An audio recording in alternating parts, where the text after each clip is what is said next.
He was wounded in the hand. He was also that day shot in his notebook. A machine gun burst came so close to him that it ripped his clothes off, and he was essentially naked on the battlefield. This is the map Lieutenant Brackeen used during Operation Swift. There are still blood stains from September 6th, 1967 on this map.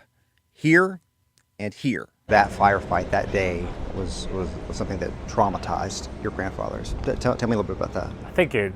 I think it did. I think September 6th was whenever we would have a conversation about Vietnam or about war, that was the one that he would specifically refer to. And if I'm placing myself in his shoes, I think you come back with a bit of survivor's guilt. 5 men in a trench, one heroically sacrifices himself on a grenade. Why do I get to survive? Why do I get to continue to grow my family? Well, the growth of a family and the memories created stopped for another family. And I think that lived on with him.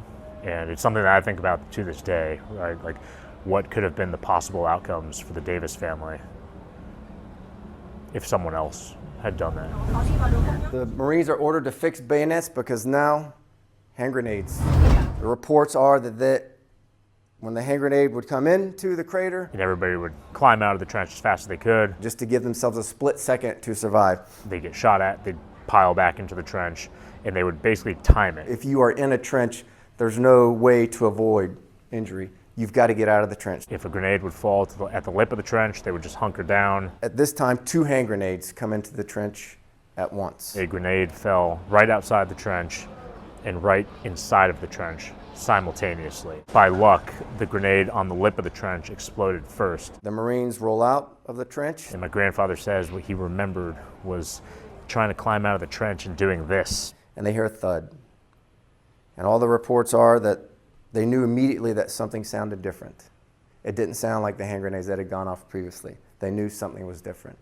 And when they rolled back into the trench, Sergeant Davis had fallen on the grenade and saved the rest of his platoon mates around him.